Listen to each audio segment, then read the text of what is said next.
Hello there, my name is Terry, and welcome to the very first episode of the Animation Industry Podcast of 2020. If you Google top animation schools in the world, Sheridan College often comes up very highly and sometimes first, and that's where I am right now, and so if you're a follower of this podcast, you've likely heard a lot about what it's like here. However, another school that frequents the top of the list is Calarts, or the California Institute of the Arts, a school with a super rich history in animation because Walt Disney helped set up the program to train his first animators there. And honestly, I didn't know too much about it until this chat, and that is because I'm talking to a fourth year student who's near the end of his degree at Calarts. And his name is Joseph Karwal, and what's more is that he also participated in the exchange program there and had the opportunity to study at Gobelins L'Ecole De L'Image for a term, where he worked on the film Blind Eye, which was released last fall, and it's got a lot of attention and garnered nearly 1 million views. So today, Joseph is going to share exactly how he got into one of the most sought after schools for animation, what each year is like, and how well it's prepared him for a career in the real world. But first, I have a sponsored message to share with you, and it comes from my friends over at Bloop Animation, which is an animation learning platform packed with premium online video courses for aspiring animation filmmakers. So they have courses for all major animation programs like Maya, Animate CC, Toon Boom, Blender, TVPaint, and many others, as well as some non-software courses like a storyboarding course, animation foundations course, and even one about making graphic novels, which covers absolutely everything you need to know from start to finish. And their courses are all in video form, so there's no deadlines or application process. You simply just pick a course and start learning in seconds. They even offer a free ebook titled Making an Animated Short, which covers their entire process step by step of how they made one of their films, from coming up with the idea to storyboarding, animation, and all the way to exporting the film. And you can get that book for free at bloopanimation.com/animation industry. And you can check out their complete course library at bloopanimation.com/courses. And both those links are in the description of this podcast, so please check them out. Now back to today's episode. Like I said, we're going to chat all about what it's like at Calarts. So if you're a new student there or thinking of applying, we'll cover how to make your portfolio, what the workload is like, and how Calarts can help you get a job. So without further ado, let's dive right into the chat. Okay, so hi, Joey. Thank you so much for coming on the podcast. How are you? Pretty good. Just busy. How you doing? Just doing okay. I'm okay. Doing pretty okay. It's the best accomplishment we can ask for right now.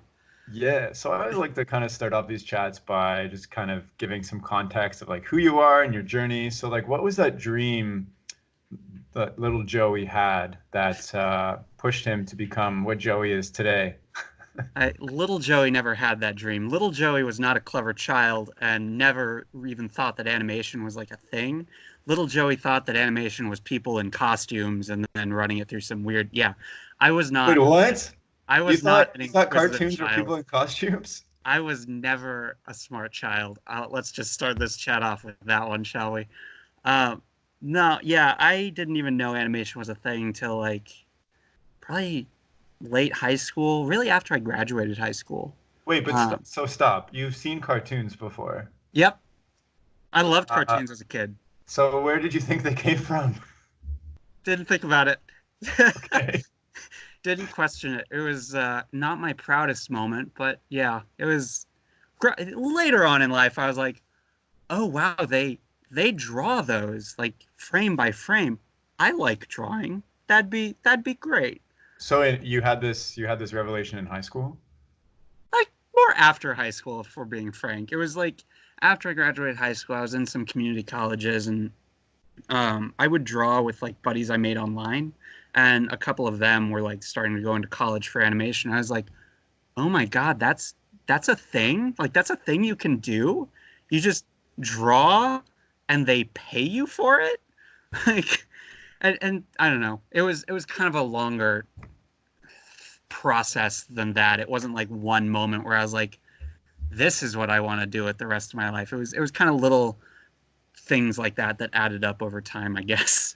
So, but why drawing? Like, why not music or like sports or something? Like, why was drawing your thing? I mean, I always drew growing up, to some degree. Like, I always enjoyed doodling in notebooks. I always enjoyed making characters. They were, doggy. They were bad anime characters, but they were like, so at least I enjoyed it. Music, I've never played an instrument, nothing. It's just kind of what I enjoyed doing throughout childhood. I just never actually realized it could be a career.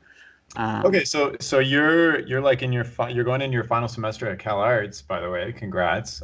So yeah. when did you start taking drawing seriously? Because Calarts is pretty prestigious to get into.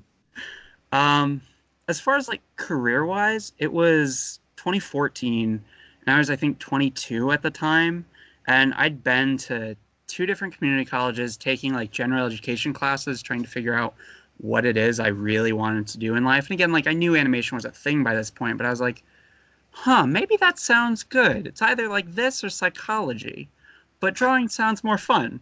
Yeah, I had enough credits to like transfer into a psychology degree for like year two or three. Okay. Um, but by that point, it was like March, so I had started looking at different colleges and being like, I've heard of CalArts, huh? I wonder if their applications are still open. Um, and like I said, it was March, so they weren't open. None of the applications were open except for like Savannah College of Art and Design, which I had applied there and I got in there. But then I was like, okay, I can either go to SCAD on a scholarship that honestly wasn't great, or I could move down to Los Angeles, go to a community college down here called Santa Monica College for a year or two, and then like take the risk of applying to CalArts. And I was like, I've lived in northern Florida, which is just by Georgia, where SCAD is. I don't like living in the South. It's hot and very humid. It's not comfortable, and it's far from like everyone I knew. Um, so then that's when I like made the choice to sort of take it seriously in that regard of, well, I'm going to take this risk. It's, Gotcha. yeah. So, but why? Okay, so your friends were taking animation. You thought this was cool. You're like, I can draw and get paid money. It's a little bit more complicated than that. Yeah, a But little bit. why did you choose to go to school as part of your path versus like 2014, there's a lot of online stuff. You know, if you're gonna move to LA anyways, why not just like network in the scene or like get some internships? Like why did you decide to go to school? Um, I didn't think I had the self motivation at the time in my life. So it was, I mean, growing up, I didn't have a whole lot of self motivation, which kind of feeds into that not being an inquisitive child. Um, but at the time, I was like, this is what I can do. And I think that this is the next step for like finding a career that I enjoy doing, finding something that is fun to do and is like engaging and fulfilling, I guess. Yeah, there were online courses and such, but I just kind of, on a personal level, I didn't think that would be enough to sort of kickstart me into going down this path fully. Um, Do you feel so, that CalArts has given you what you needed in terms of the motivation and oh yeah, stuff like that? Yeah. yeah. I mean, it's a lot because like I grew up in a very middle class sort of life and household. So I went to public high school and, you know, we had two art classes. We had Art 1 and Art 2 3. Art 2 3 was one class that you took for 3 years after Art 1, if like that's what you wanted to do. Um, and it wasn't like bad, it was just very fine arts oriented in a public school. So making that transition to like an actual art school was, ooh, that was something, man. But I was glad because the community college I went to here at Santa Monica College, I took some animation classes there beforehand, and that kind of uh, it prepared me for it a Yeah. bit more and be like, okay, this is what I'm actually going to learn. This is sort of how I'm going to learn it. So it's, I don't know. Again, it was a lot of little things sort of adding up over time, and like CalArts has definitely had its place in that and it played a very big part, of course. Yeah. Um, yeah. So I'm at Sheridan right now. I'm going into my second year, and maybe I'll give you a little bit of a lowdown on kind of how I see how Sheridan works. So like year one, when you get in, it's like here are the fundamentals and the principles that you need to learn, and like you go through year one and you learn those principles. Year two is like let's master those principles a little bit more and introduce you to like rigging in 2D and like 3D animation as well. And then year three, you work, your big project is working on a group film from start to finish. And then year four, you create your thesis. film, and that's what you graduate with. And also in year 3, you have to do an internship. So comparatively, how is Cal Arts program different or the same or set up, I guess? Um, I'd say it's fairly different, I think, in how it's structured, but similar in maybe very broad strokes. It's it's tough because I know a lot of schools have that sort of year one is maybe more foundational and year two is a bit of a continuation on that, but like applying those principles. Hmm. Um, and just in a way, CalArts kind of has that structure, but it's a lot more loose, which is good, but also terrifying in its own right. Like, I think overall the program is more about like finding your voice when making films and through the art that you make, and honestly making do with like your ability at that moment. Um, it's not a particularly technical process of like this is how you draw, this is how you do this or that. This isn't. This is for figure drawing, for example, it's much more artsy, I suppose, as opposed to how I think a lot of schools teach it. And these are the proportions of the human figure, um, which feeds into that like looseness of schedule, I guess. Anyway, sorry, getting off So, topic. well, maybe coming into first year at Cal Arts, like what could I expect? Yeah, yeah. So BFA 1 and BFA 2 years, they're probably the busiest years. I think my first year I had 9 classes first semester and 10 classes second semester, which those were all animation classes. What do you mean And out all of in those, like? So well, sorry, let me different just types. stop you. What do you mean all animation? Because at Sheridan we So, have life drawing, character design, painting, like all these classes, and uh, only one is dedicated to animation. it's changed a little bit since I started, but we had, off the top of my head, 2D animation, CG animation, a design class, another design class which was optional, a character design class which was optional, a story class, life drawing class. Um, gosh, let me see. We had another Maya, a CG class, which was just general Maya. We had a digital methods class, which was like learning different programs and such. We had that sort of spread of classes, Yeah. and I think for me, the first and second years, it felt a lot more like we'll throw stuff at the wall and we'll see what sticks individually for students, so that everyone can sort of get a taste of what they might want to do later on, which feeds into sort of I think the biggest difference of CalArts versus a lot of other schools is filmmaking here. Like, we make a film every single year that we're here. From first through second year, each individual student makes an individual film, by and large. Oh. There's some limitations, especially with time, based off of, you know, who can make what kind of film. Like, first years only have a certain amount of time, second years different amount, etc. While a lot of films like Sheridan do more thesis oriented or group Yeah. oriented filmmaking, which I think it sort of for here it takes a very holistic approach, especially first and second year as well, being like, here's all the steps that you sort of need to know to make your student film, your individual film, and then through third and fourth year, you can sort of pick and choose classes a little bit more depending on what you want to emphasize for your career, what you want to sort of go more into, whether that's storyboarding or character design or have you. I think the school overall with classes tends to focus a lot more on story and design, but the options are there. So Right? you make a film every single year. So at Sheridan, like I'm in second year and I already feel pressure for my thesis film because I'm only going to make one film for Yeah. myself in these 4 years. And so already I'm planning out like what do I want in this film? What do I want to say? I'm like gathering resources of things I think are cool. But if you have to make a film every year, do you feel that pressure like so Oh much? yeah. Oh yeah. It's Yeah. terrifying. Absolutely terrifying. Oh Uh, no. yeah. I thought you It's were gonna be like, no, it's fine. I got to make one every year. So it's actually like, you make one, you move on. No. I mean, I think you sort of, I personally anyway, I adopt that mentality immediately after I finish my film and turn it in, and I'm like, it's fine. This is fine. I'm relaxed now. This is enjoyable. But like up until April when they're due, it's like, oh, this is a lot because it's film work on top of classwork and homework on top of like personal life on top of whatever work you want to do. So there's a lot of stuff sort of going on at any given point.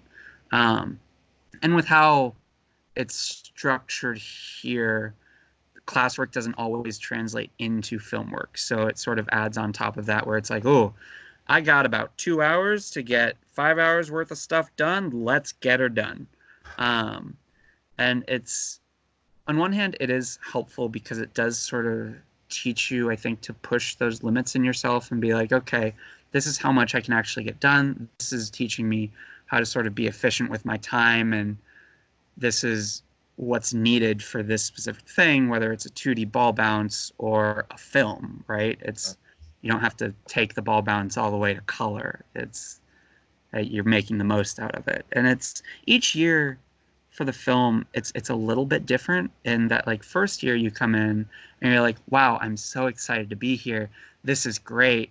I'm gonna make this great big film, and that's kind of a trap because like it's you have less than 2 minutes to get to make a film, or you have to make a film that's less than 2 minutes. Minutes starting now. Yeah, and then you second year you come in and you're like, I made a film first year. I should probably know what I'm doing. I'm gonna make something big and grand, and it's like also a trap. I've heard it called like the second year epic, which who doggy, that is a common trap. Let me tell you from experience. Um, but then after that, I think it gets a little bit easier. Third year's great because third year, it's you have more time. You're not panicking first and second year, but you're not panicking like fourth year where it's like, oh, I'm going to graduate soon.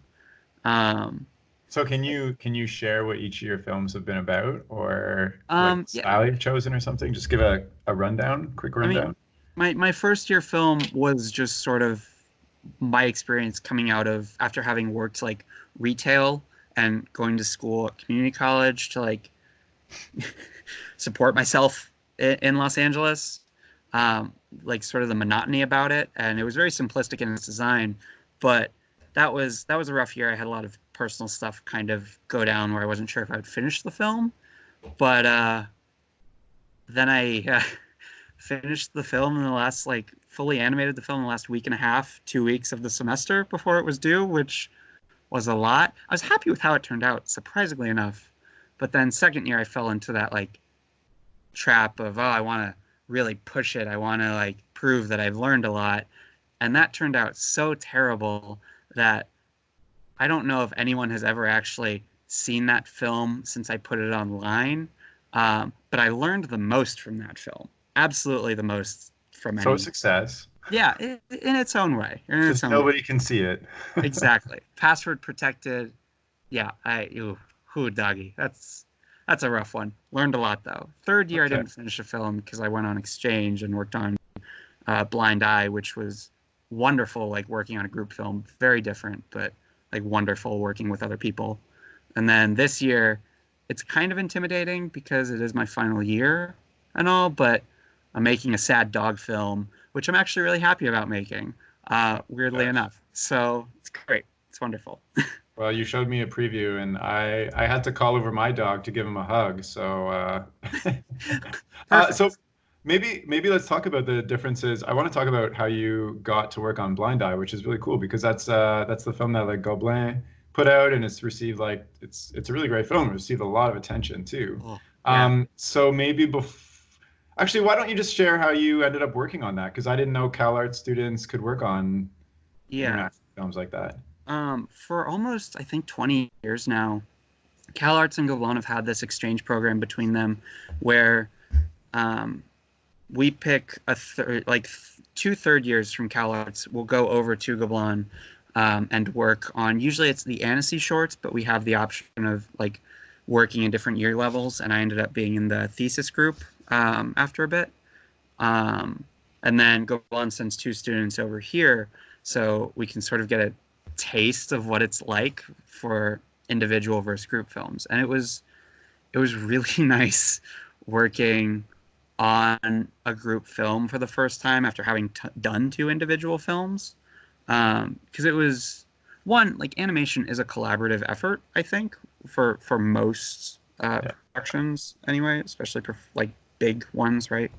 Um, and two, it was really cool because as far as individual and group films go, individual films, they're very like freeing and they're very wonderful in that regard. Like if you're making a film about a dog and you just want to make it about a dragon like eating bonbons all day, you can change it. It's your film, right? But you don't have that freedom with a group film per se, where it has to go through other people. As far as student group films go, has to go through the sort of group and be filtered or like tinkered with by others. But one, I think it can make for strong films in their own regard that way.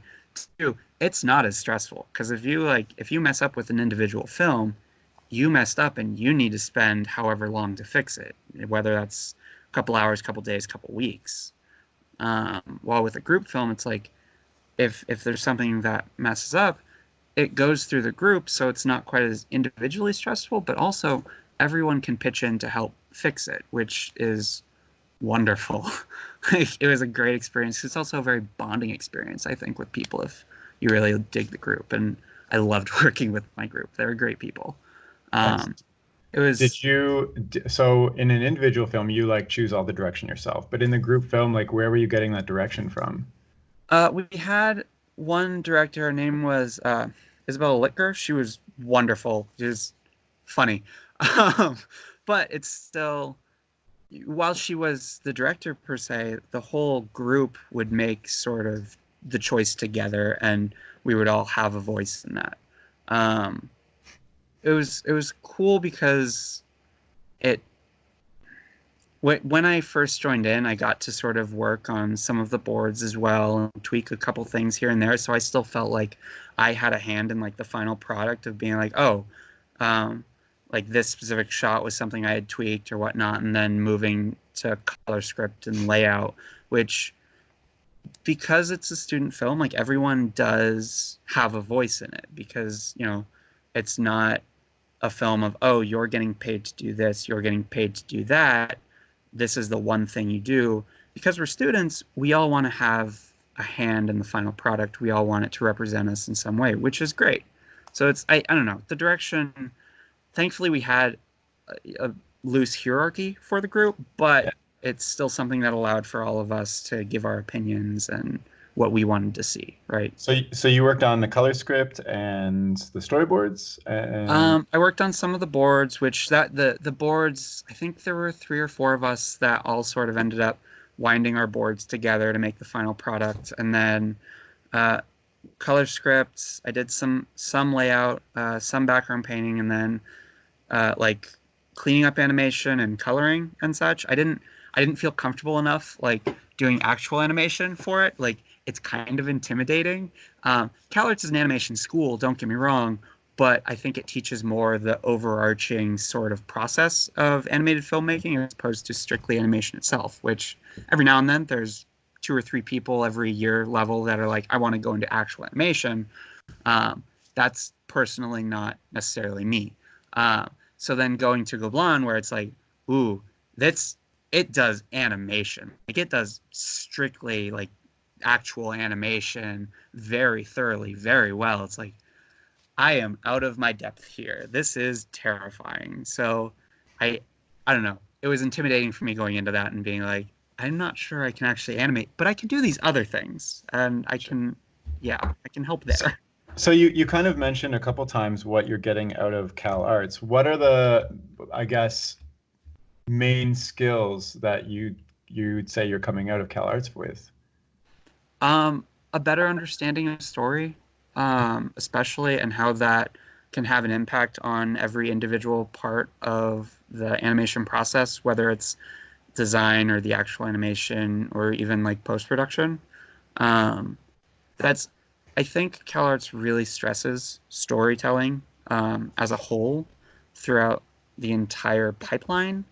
And that's not something I had even I think a fundamental, well, not a good, certainly not a good grasp of beforehand, but I think I mentioned that they have a lot of story classes here. Like they offer it every single year that you want to, and it's mandatory the first, I think, 2 years.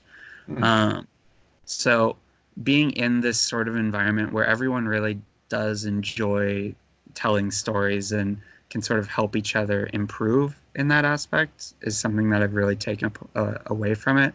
And it, as well on like a personal level, the community. I mean, we're in animation programs for however many years with the same people in our year level for that time frame, and it does you get to know people weirdly enough, right? You get to make friends along the way, and you're like, oh, this person is really good at doing this, like that. How can I sort of learn from them as well? It's not necessarily just the teachers, but learning from the students. Yeah, exactly. Yeah. So it's shared in it's also focused on story, but you can like for instance, if you want a niche focus, you can focus on like 2D rigging or 3D animation, or you can focus on like background painting and stuff like that. Is that also a CalArts or is it kind of like a generalist every year? Um, I hesitate to say generalists, but to some degree, I think it is because we do the individual films. I think that allows us at least a basic understanding of the different parts of the pipeline where we can be like, oh, I'm I don't know After Effects as well as other people, but I Right, can pick it up if I need to. right. Like I have a basic usage of it and I know where to look for questions that I might have or character design or boarding, whatever. I think the school does tend to focus more again on story and design. So that's where most of at least my classmates sort of want to end up going. Sometimes writing, um, every now and then again, some specific for actual animation, but it's I do think it focuses more on story and design specifically. It allows you more choice if you want, but I'm not sure how intensely the school will push that per se. Gotcha. So can I take a guess and say that you want to become like a professional storyboard artist? Yeah, yeah, that's sort of I think my goal. Yeah. It's either that or actual like character design too. I think I came in with more enjoyment of character design, but having been in this very like story focused environment, I'm like storyboarding sounds good. That sounds enjoyable. Yeah, that's good.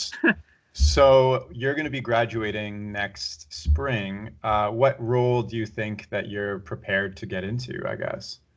Like Um, Probably character design or storyboard artist or like on like T storyboard revisionist. like at a studio for like TV or like a feature film or something?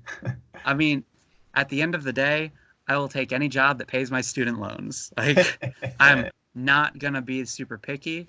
I don't know. I enjoy the act of drawing itself, whether that's for TV or feature. Yeah. I, yeah, yeah, and I got student loans to pay, man. Hey. It's yay. College in the U.S. can be very expensive. Oh yes. Well, your CalArts is like a full year's salary in Whoop, we freezing here? you have to do an internship in year 3 or 4. But like the school helps you out with that, and there's like industry day and stuff like that. At Cal Arts, or there's I'm assuming there's similar opportunities where like studios come and recruit students. Like what kind of opportunities does the school create Yeah, specifically for you to jump into the real world? yeah. Um, I think the biggest ones are our portfolio day, which I think is like your industry day, where we Yep. lay out portfolios along these large amounts of tables that they set up in the main gallery, and then a bunch of companies. I think it's sometimes like 40 to 50 different companies will come in. They empty out the main gallery of anybody who's not like a professional and Oh my security guards. goodness. Yeah, and they just walk around and look at our portfolios, business Oh cards, my and resumes and gosh, stuff. that's do people do insane things to get noticed? Not particularly. It's usually pretty. I think everyone sort of keeps it around a certain level of like, this is my portfolio, this is my business card, this is my resume. Every now and then you'll get like some cool props if somebody's doing stop motion, or maybe somebody will make Yeah. stickers or like zines and stuff. But Yeah. I've seen crazier stuff, and honestly, I'm kind of glad it's not terribly like crazy, because that'd be a lot more stressful than it already is. Right. It's like it's a cool day to kind of meet people and talk. Um, but it's also stressful in its own right, because after the recruiters sort of make their choices, we get these callback sheets and they just put them up on a board, and it's like, come back at 1 p.m. and see where your name is. And it's like, oh, oh, doggy. So everyone crowds around, and it's just this massive crowd around this board with like a dozen pieces of paper or something on it with names, with a That list of sounds names. absolutely terrifying. It is. So what do people put in their portfolio? Is it just a book with like print-offs of work? Because Yeah. like if you want to do storyboards or something, wouldn't it be more effective to have like something playing? Sometimes I think it really varies. It's fairly common too to put like out like a laptop or something if you have an animatic or animations to show. Um, it's usually pretty standard for us to have an actual like Etoya black portfolio, different sizes depending on what you're doing. But usually I think it's about 20 to 30, if I'm not mistaken, pieces of, this is my best work, this is how I want to present myself professionally, right? I don't know. Even for boards, it's often that it's just sort of laid out in rows on like black backgrounds and stuff that they can sort of follow along with.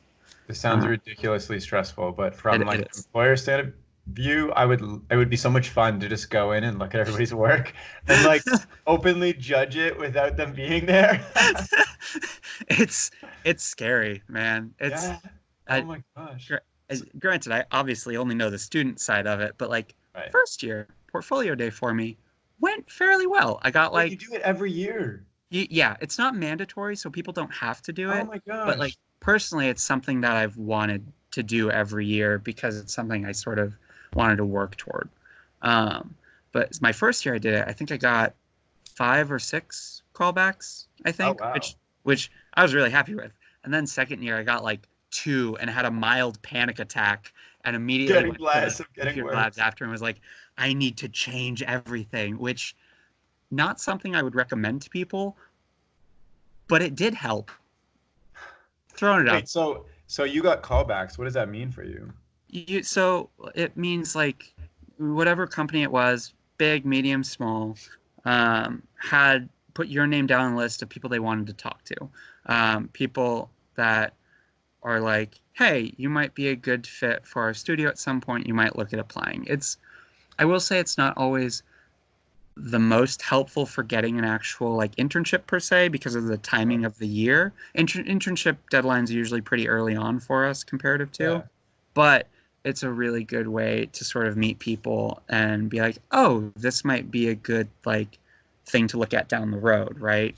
That's Talk to okay, people. so that's so strange for me to hear though, because like you'd think it would be an anticipation of getting internships. Like this is how they select who they want to talk to, but it has nothing to do with that.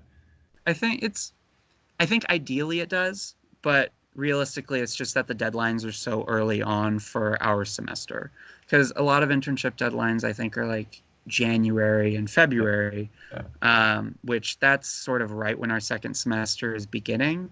So it's kind of, for how it's structured for us, I think it's a bit awkward, at least personally. And I maybe the school would look at moving the date. I'm not sure, but either way, it's still a good way to get feedback too from Right. certain places where you're like, oh, I would love to work for this place. Can I get this feedback? What are you looking for? So Right. people don't necessarily get picked up. I mean, I'm sure it happens, but it's not like a big thing. Like everybody It gets hired at the end of the year.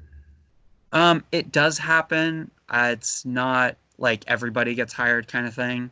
I think from my understanding, like jobs themselves might be easier to actually go for on portfolio day, like if you're looking at graduating or dropping out, what have you, because those, can have more varied deadlines of application days. And I've certainly seen people like get jobs and get internships from it, but it's just because of the timing of everything, it can be a bit weird, right? Okay. Yeah. Okay. But Are there any other? that's one thing. And honestly, I don't think it's necessarily even the biggest sort of opportunity that the school does allow.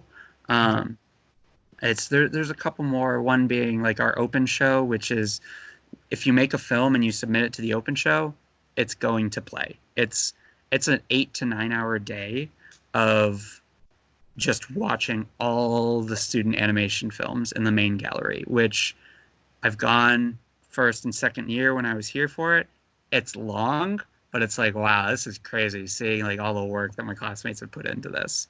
But Yeah. it's 8 to 9 hours in a very uncomfortable white folding chair. It's one of those like bring a pillow. Oh no. And then from that, the faculty will watch that as well, and then they'll sort of curate it into another show called the Producers Show, which has a lot of industry professionals come in as well, which is, I think it's usually around 20 films or so, which that one's a bigger deal. And yeah, they like cater it and everything, and it's held off campus somewhere fancy. Yeah, it's the biggest opportunity though I would say that the school actually does provide though is just the people you meet and sort of the networking aspect of it, Okay. because that's one of the strongest things about Calarts is like, it does have a history to it, and it's in Los Angeles. I mean, we're removed from Los Angeles, I guess, technically being in like Santa Clarita, Valencia, but like we're still near enough to Los Angeles where a lot of our teachers are working professionals. They come in like after they're done at their jobs, whether that's at Cartoon Network or Disney or wherever, like you're meeting working professionals and you're making friends along the way and knowing them. And I don't know, that's meeting people and sort of the community that you become a part of, I think is one of the stronger aspects. Yeah, I think Whether that that's is teachers or again, the people you go to school with that are also going into animation, right?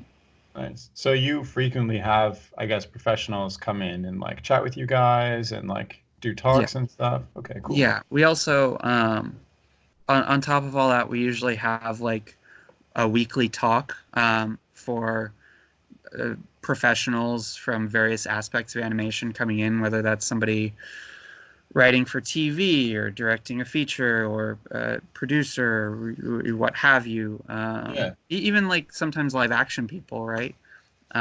Just so we can sort of get a spectrum of, oh, this is kind of what's going on in the industry right now. This is sort of what this person is working on, and that sounds really cool. Maybe that's a direction I want to try, or what have you. Yeah, Um, that sounds amazing. That's kind of why what this podcast is for me almost. I love that. just meeting new people, learning Yeah. things. Yeah. Like learning like every aspect of the animation industry, really. Like, do I like what is storyboarding like? What is Calarts like? What is animation director like? Showrunner like?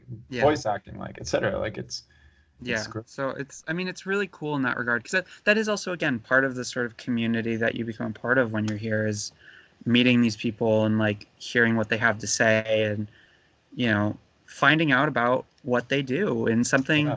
honestly you might not have known about. You might not have known that, oh, this is how this particular person on this particular show paints backgrounds versus this other show or what have you. Yeah. I don't know. It's Totally. really helpful when it happens. Sometimes it gets canceled because we're in Southern California. This last semester we've had a lot of wildfire days, but like by and large, weekly visits and such. So yeah. Wait, so school was shut down because of a wildfire? Oh yeah, not really near the school, but like the smoke can be bad, and it's like, yeah, just in case, shut down the school. Oh boy. Yeah, Okay. Well, we have snow days up here, so I guess yeah, it's that's just like snow, the except the exact snow's ash. opposite. It's fine. Everything's on fire. Great. Yeah, always Um, terrifying. Sometimes it's on so all three sides of us. you've kind of hinted at like the culture a little bit here and there, and like the students and learning from them. Like at Sheridan, the classes are set up so that you're in the same class with the same 25 people for your entire year, and then next year it's switched up with 25 different people. Mhm. So you like really get to know everybody. You like learn off their styles. You like share stuff. It's like really tight knit. Like how many like is it similar at Cal Arts there?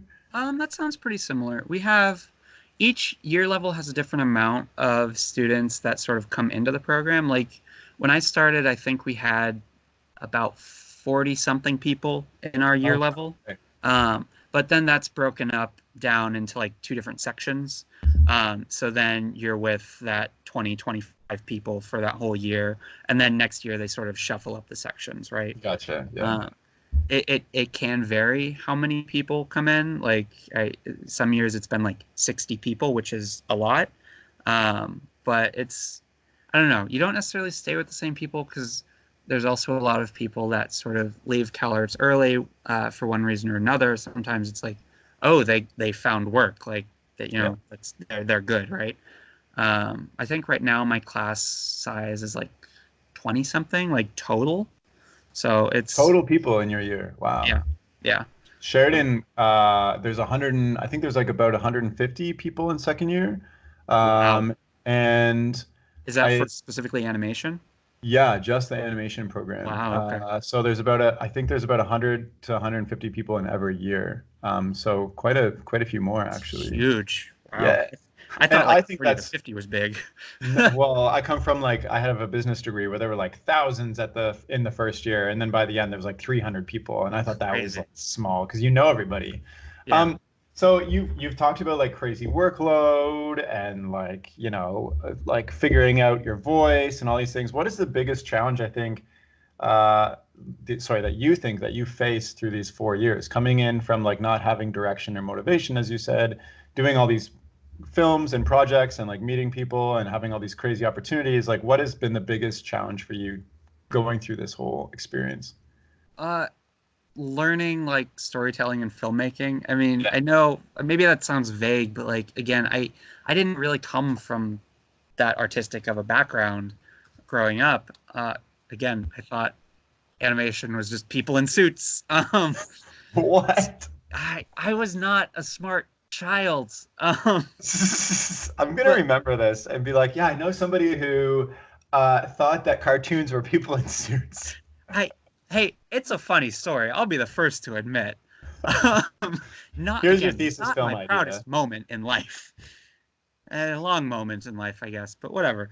But like learning like the actual art of it and the actual art of storytelling and filmmaking, because growing up when I would go to the movies, I'd almost just veg out for like 2.5 hours and be like, I like Transformers, without actually going too much into the thought process of what is this film trying to say, or what is this film trying to do, what went into making this film, right? Like those aren't things I really considered up until recent years. And meanwhile, like I go to film school, I go to fancy art school now.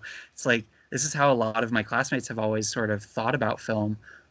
So I've always felt like, oh, I got to catch up a little bit. I gotta figure it out. Got to figure out like what's going on here, what the thought process is. So it's Yeah, I don't know. I feel like that's a very fundamental thing that's been very hard for well, me to sure. get to. But like from my point of view, storytelling is extremely hard to learn. Like it's weird how we're naturally, as humans, like we're naturally wired. There's a book called Wired for Story, which is great. You should read. We're wired for story because that's how we communicate with each other. You're like, oh, guess what happened this morning? And you naturally tell an exciting story. But when you have to make Yeah. something up, it's like it doesn't make any sense for the other person. Like it's so hard to learn how to do that. Yeah. But like when you said you just vegged out watching Transformers, I think that's the beauty of telling a really good story. The viewer doesn't have to do any work. They're just totally enthralled with what's going on. And Oh yeah.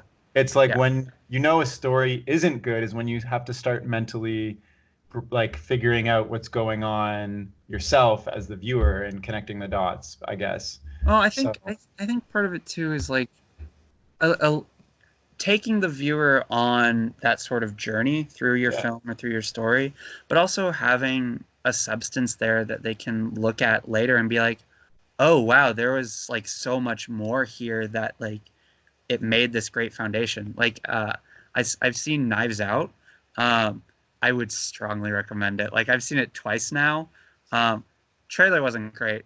The movie, really good. Like it for me, it's sort of a movie that takes you on that journey of, oh, I can really just enjoy this when I'm watching it and have a good time and really get into it, but there's also a lot sort of going on there that I Yeah. can dissect later, right?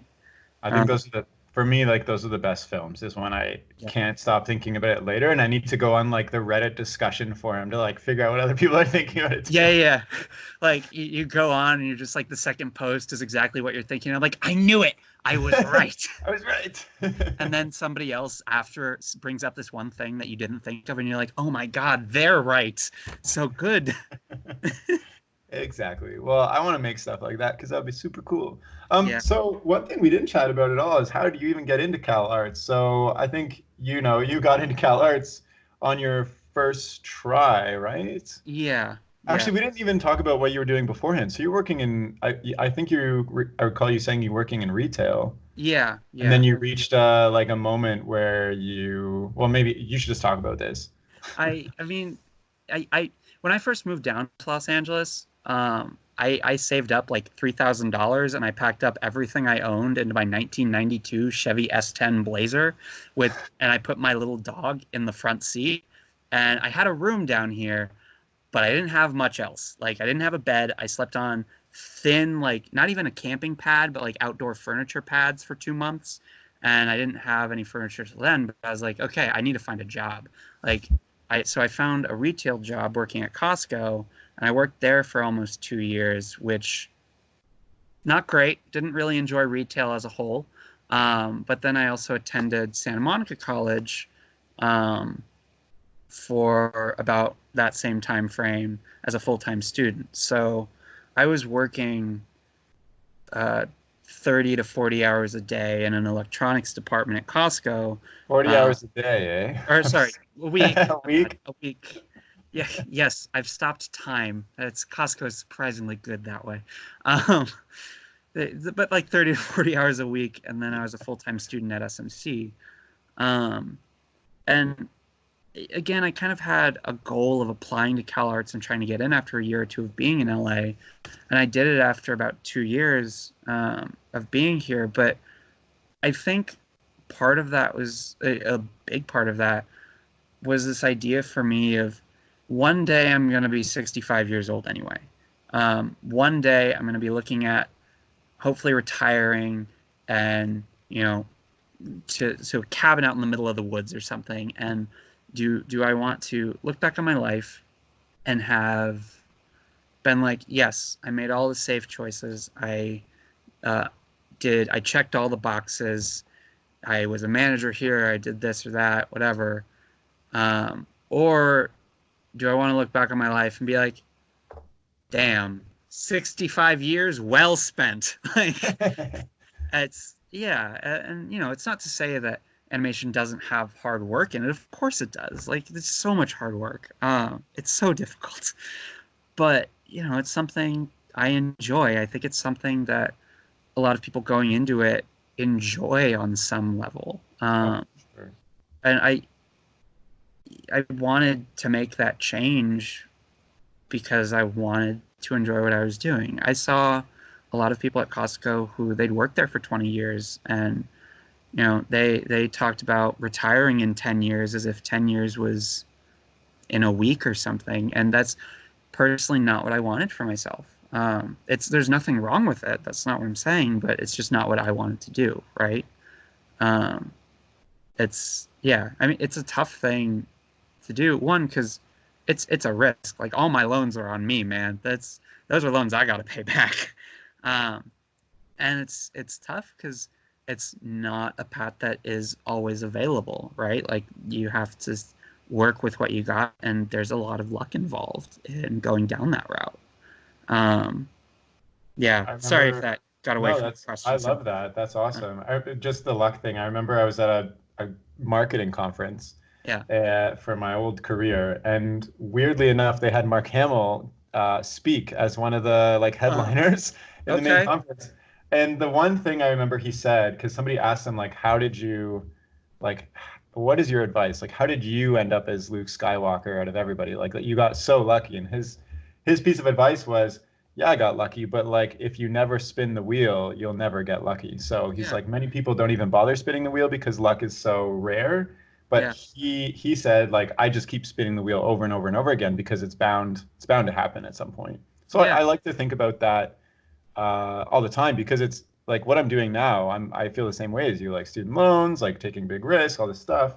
But I've also realized like I'm going to be 65 or 70 or maybe 90 one day, and that's a Yeah. marathon. And if I get lucky once in Yeah. the next 40 years, that's enough for me versus zero times. So, uh, Exactly. Yeah. yeah, That's, I you know, think that I think a lot of people approach something like this as a sprint, like following your dreams or your passion or something, and they're like, I have to be successful right away or it's not worth yeah. it. And then you burn out and you're like, well, it wasn't for me. And I think maybe that's the Yeah. wrong You, mentality you to have. see a lot of that online too, of like, how do Yeah. I do this one thing now? And it's like, buddy, to get started on that is going to take 2 to 3 years. Like, Right. it is. It's definitely you pace yourself through it, and you go through those hard times. You go through those ups and downs, and you just power through if you can.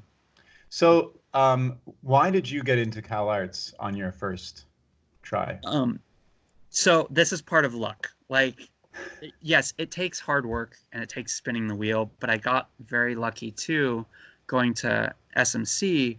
I met somebody who was an instructor at CalArts.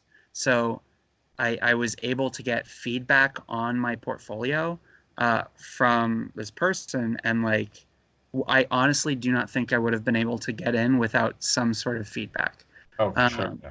because that's incredibly helpful for somebody that sort of is more familiar with the process. Like for me, I had this idea, I think, of, oh, applying to art schools, they want to see this. They want to see that you know the maybe construction of the human body, or they want to see that you can draw whatever. Um, Not necessarily the case for CalArts. Like it's at least in a different aspect. Like Yeah. they don't really care to see construction in portfolios, or at least not at the time. It changes through years, I think, but at the time they really didn't. Um, and hearing that sort of feedback was incredibly helpful because it gets I don't know, it makes it easier to understand and like relate to it, I suppose. Um, yeah. Whew. Sorry. It was I guess I'm wondering, like, so many people try to get into CalArts or any animation school every year, and they have very low acceptance rates, right? yes. So what was the mentality that you had that enabled you to give them what they wanted? And I think, like you said, feedback is a huge part of that, but also Yeah. like you to be very open to that feedback and like malleable, and also like I guess put in your best attempt over and over again and stuff. So what was that? What was that drive for you? Where you're like, I have to do this no matter what? I mean, I have to do this or I have to leave LA. Like Okay. that's what I said earlier about like not having the self-motivation to do say online classes. Moving down to Los Angeles, like I didn't know anyone down here, or at least not well at all.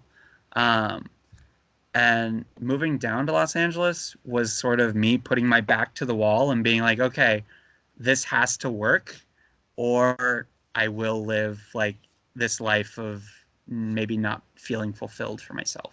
Yeah. Um, so I think that's kind of for me where the drive went to, and that's not necessarily something I would always recommend because there's always a high chance of failure with that. Like it's I'm not gonna buy a lottery ticket, win the lottery, and be like everyone should buy lottery tickets. Like no, You're that's right. ridiculous. But like that's how I knew myself as far as how I think I could push myself into doing Yeah. that. So you didn't Um, have a plan B, I guess. I I had a plan B in that I applied to other schools. Like I applied to Art Center as well, and I got in there. So I would have probably gone there had I not gotten into CalArts. Yeah. Um, but like outside of that, not really.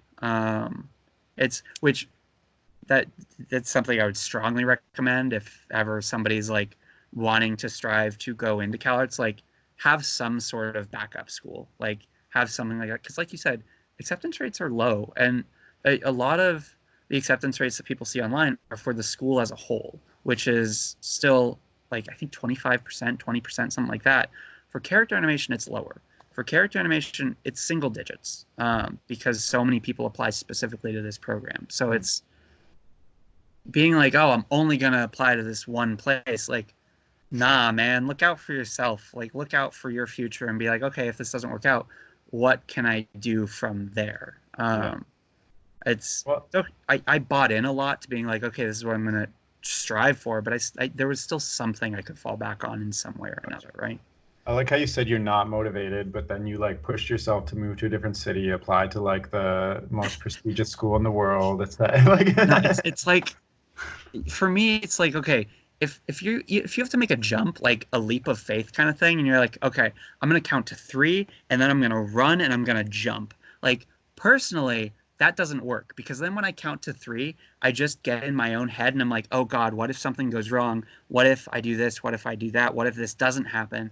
I'm like, okay, I'm gonna count to two. I'm gonna count to two and then just run, but I'm gonna tell myself I'm gonna count to three. So like I lie to myself. I trick myself because that's what works for me. gotcha. Yeah, I don't know if that's the most helpful, but it works for me. Um, I think yeah, that's fair. I think that's it, good. and I've learned more motivation like over the years. Like you do need it, right? It's something I think it's definitely a learned skill. It can very much be a learned skill, or at least it is in my case. But it's So, getting there, uh, right? what exactly are in the portfolio requirements? Because I've heard of like the dreaded like sketchbook, and you mentioned you don't show construction, but what are they? What are the pieces of the portfolio you have to put together? Yeah. So that's that one's a big one that I have a long answer to that because Okay, list it's it out. yeah, yeah. I know we're already pushing like 50 minutes here. Oh, it's Sorry if this one's a whatever. long answer. But Let's like do it's another 50 minutes. Here we go. ooh doggy. Put on the hood and get comfy, Terry. Um, but like it's been a few years since I've done it, so this is let me disclaim this. Like this is my experience a couple years ago, and like I said, it does change. Um, one example of which, thankfully, I didn't have to do like a video intro at the time. Now they have to do like a video intro when applying, Oh my and goodness. like, oh, that'd be terrifying for me at that point in my life.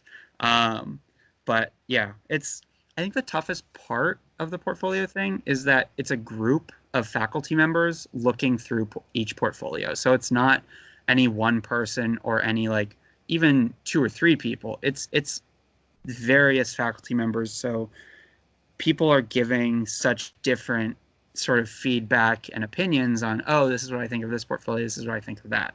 Which for me, I and I don't know again if I would recommend this, but I think it's still a valid strategy of I tried to play the field. I tried to be like, oh, I can do some construction, but I can also be like artsier and I can try and do some storytelling. Like, please love me, please accept me, right? Um, pan honestly, bit of pandering. And I think that's an easy miss if it doesn't hit like with everyone, and that Right. was my fear. But like that was the sort of mentality I had coming into that. And as far as like the actual portfolio itself, they really emphasize storytelling. They really emphasize telling a story through your drawings and like telling something personal, especially. Um, they, mm, yeah, yeah. Whether that's boarding or figure drawing, design, what have you, that's a theme they really like to see. So you Uh, have to do some storyboards. it's not required. No, it's they don't line it out like that. Like I think on their website they have like you need observational drawing, you need other creative work, and you need like your sketchbook. And those are like the three main things from my Okay. understanding. So Um, at Sheridan, for instance, they give you a very specific requirement. So they're like, do a layout of a park, and then nope, do an interior of your bedroom, and like nope, do a character design showing construction from like a front degree, side, three-quarter, and back. Like it's very specific. So yeah, everybody's creating like the same stuff, so you can almost easily judge who understands things like construction and proportions and weights and yeah. like storytelling on top of what they're already giving you. Definitely not here. Like No, definitely all not. No. abstract. It's Just throw some it, stuff at us, and if we yes, like it, you're in. Oh my yes, and gosh.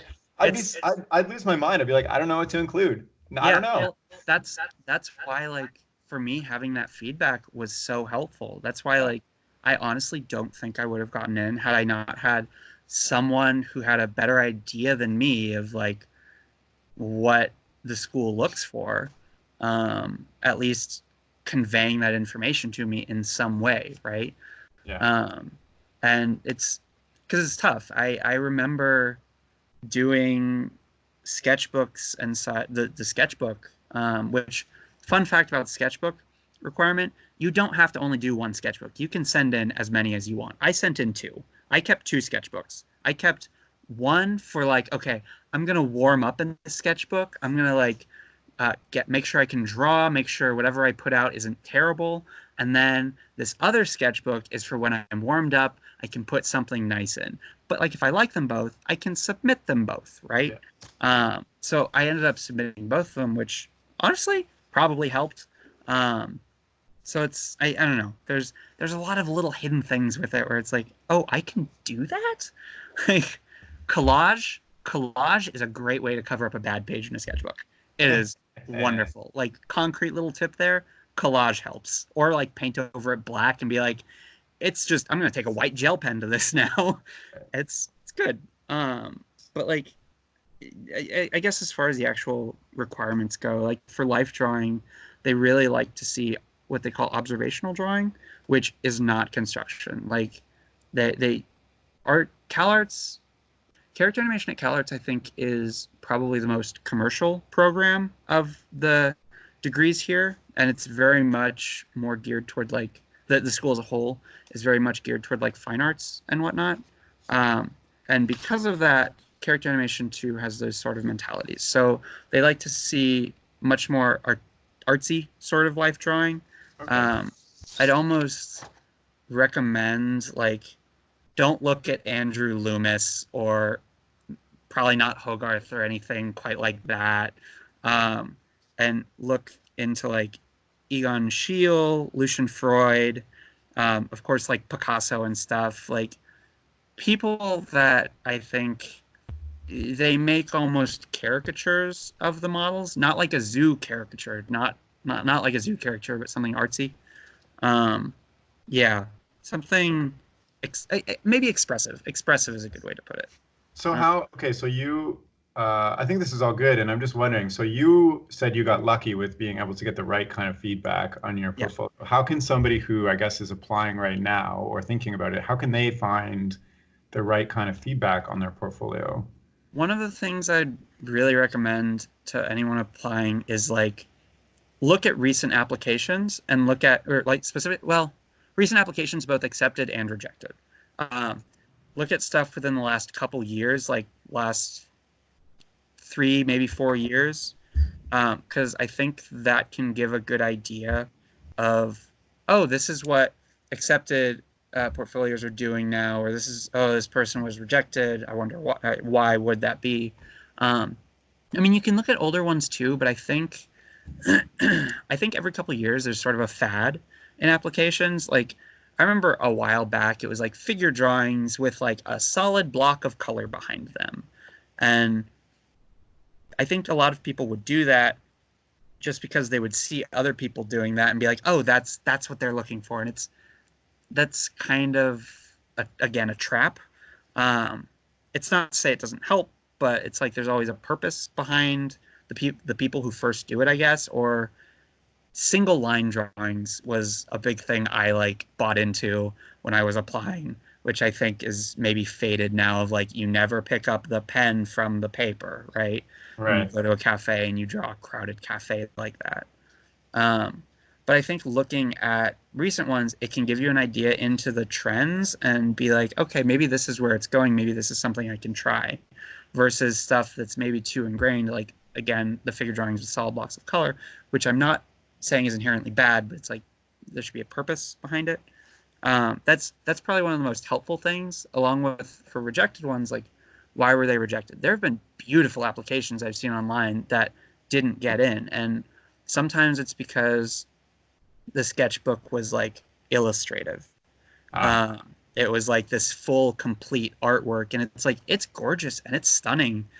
That's I don't think what they're looking for. Like for sketchbooks, they tend to look more for almost a journal or like something that shows your thought process and how you events through the day almost. So something that's illustrative and this massive, immense like work of art that won't fly with them. So understanding why that is the case helps. And then also, I didn't do these ones because they cost money, but I think Calarts has like a summer session for non-students with some of the faculty from character animation, especially geared toward like design and life drawing. I know some people that went through that that got in from that and like the feedback they got from there. And then I think there's a portfolio like online course with a teacher named John Mahoney, which I think is more specifically geared toward the Calarts portfolio. It's been a while since I've looked at either of these, but from what I hear, they've helped people in the past. Gotcha. So basically, just do a lot of research and get as much. Yeah. I mean, doing research and sort of understanding. It's not to say like I don't think. Again, I played the field, and I think to a degree, what I did was like pandering to try and get in, and it worked.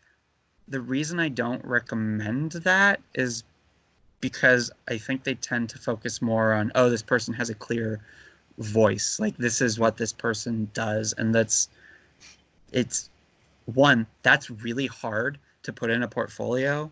And two, like doing the research won't necessarily get you to being able to like, oh, this is my voice as like a filmmaker or as a storyteller.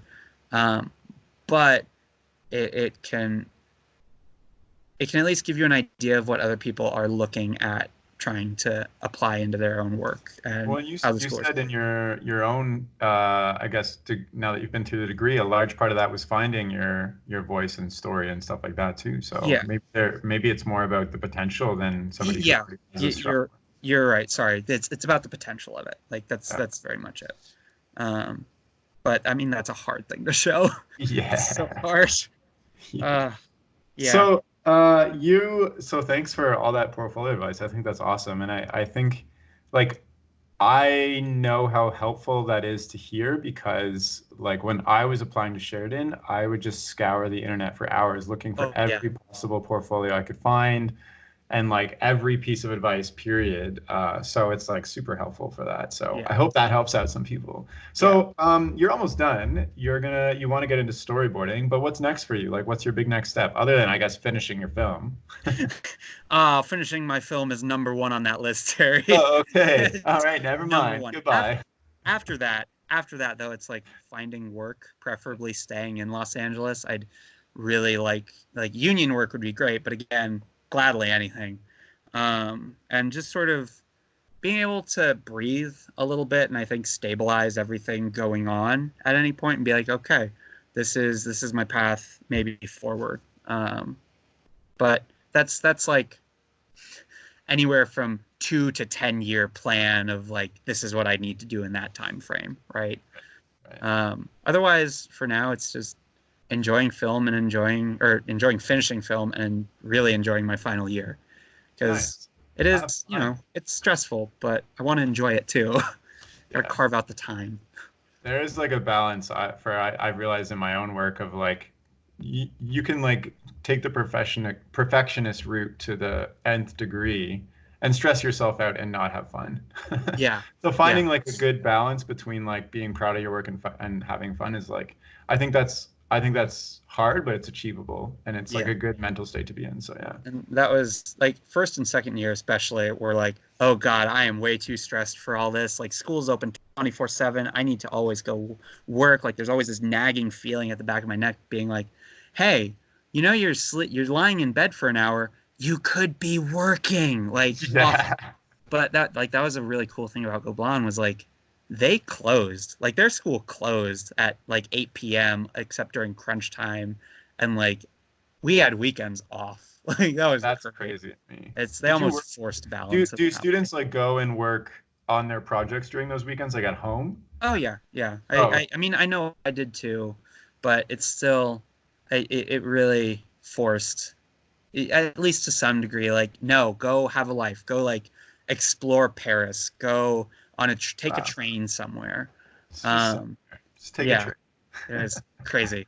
Nice. It was, I mean, I know a lot of students there who were like, God, I wish the school was just open 24/7. And it's like, I Do don't, you? it's the grass. It's one of those, I think the grass is always greener on the other side. Yeah. And it's obviously it goes down to preference, but I was real glad it closed on weekends and breaks. Oh, so good. So Well, good. hopefully you Yeah. can find a job that is 9 to 5 and not 24/7. Yeah. Yeah. Student life, like, it makes sense because we're paying to do this and, we're working very hard to get to a point, I think, where we can really launch our career and launch doing something that we love. Yeah. But it does take that hard work, especially right now. But it brings me a little bit of joy every time we have like a Friday night speaker who's like uh, an alum of the school and like comes in and is like, working life is difficult, but student life was worse. It's Yeah. like this brings me joy. Like, oh, thank you for validating this kind of pain. Yeah. Oh my gosh. Yeah. Well, that's good. Well, maybe let me just wrap it up by asking you, what is your best advice for somebody who, is looking to get into Calarts or pursue something that you've pursued? Um, Obviously, like working hard, like that's a big help because I think everyone here has some sort of journey or some sort of story of how they got here, and I don't know if there's a single person who is like, I just threw it together in the last like week or two, like maybe, but still had to work hard at some point to like get that application done, right? Yeah. Um, Granted, I think that kind of goes without saying, but still, looking at accepted and rejected portfolios in recent years is a really helpful thing.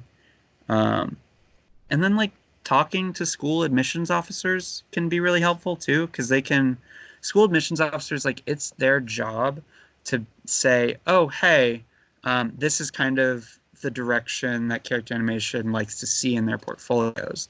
Hmm. With that said, if anybody that is listening is like, ooh, what about teachers? No, do not email the teachers. Do not email the faculty. Like that's that's being a little bit overzealous. Do email the school admissions officers. They are more than qualified, and that's their job, right? Okay. Um, CalArts also shows up at portfolio days like across the country and like across the world. So if you can make it to that, you can usually get like some feedback from a faculty member in the character animation program. I remember I Nice. did that in high school, didn't know what I was doing at the time, but I hear that's helped some people.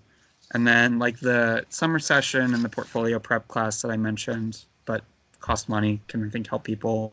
Yeah. Um, and having a backup. I would strongly, again, recommend having a backup. Like, Right. I don't say that to discourage anyone, but like I said earlier, acceptance percentages are incredibly low, especially specifically for character animation. And it's like CalArts, I honestly I've never been happier here, even with like all the work and like stress. I've never been happier than when I'm doing this. Um, but it's also not the only way into working in animation, right? Totally. Yeah. Yeah. Like you brought up, there's online schools. There's other paths that can teach you what it is you want to learn. There's other schools like Sheridan, right? There's Yeah, other schools um, that can help right. you achieve that. And So, oh, sorry. yeah, I was but just like gonna say, having that. so your advice is work really hard to get it done. Figure out your best understanding of the requirements and talk to admission officers who are like paid to help you understand that. Yeah. Do as much research as you possibly can, and then have a backup plan. Yeah, yeah, that'd be good. I When I moved down to LA, I had none of that. But I was like, I'll figure it out when I get there. And thankfully I did. But that's what I would recommend. I think I don't know if it's like this at Calarts, but a lot of like Sheridan has about a 10% acceptance rate, and a lot of people only get accepted on their like second or third try as well. Yeah, So like that's even true. yeah, even if you don't get in the first time, it may you may be totally qualified like in who you are. It's just you're not you don't have enough feedback, or you're not like Yeah. prepared for the requirements or something like that yet. So And I think that's a good point too, in that like if you have the time and you're able to and you like really want to apply again. yeah, It's they recognize when people apply multiple times. Like that's something that they know about when looking at portfolios, being like, oh, this is we've seen this person 2 or 3 times before, like applying, and they hadn't gotten in or what have you. Like they're very serious about this. They're very dedicated to yeah, wanting to do this program. Like that can be a boon as well. I know personally, like I didn't feel I had the time, so for me, I wouldn't have been able to. But I know plenty of people that have worked like that hard to make it happen, and like that's amazing. yeah, Like totally. it's Yeah. yeah, I don't know, it's Cool something. beans. Do you have anything else to share that you'd like to talk Um, about or whatnot or whatnot? I mean, God, here's hoping my film comes out like May 2020, because All right. that's I gotta make that work. Sad dog film, let's go, hoorah! Oh, God. Yep, that's It about doesn't it. have a happy ending at all. Hey, it's I might make it vaguely. I've been thinking it over. Okay, we'll Okay. see. Not I that mean, happy it's though. Not that I happy. watch it. It's a complete thing, and if you don't change it, I'm totally happy. But just to let you know, I have to give my dog a hug afterwards. So That's okay. I've had that before too. here I It's am been like spoiling your movie for everybody. it's fine. It's all good. Hopefully it's All still satisfying. God, please. right, Cool. Joy. Thank you. Podcast. It was really cool to chat all about Calarts and everything, because that's like the other side of like not the other side, but it's like a big unknown in my head now that I go to Sheridan. So Yeah. yeah, It's really always cool. a mystery to people, and it's always fun being like pull back the curtain a little bit, hopefully.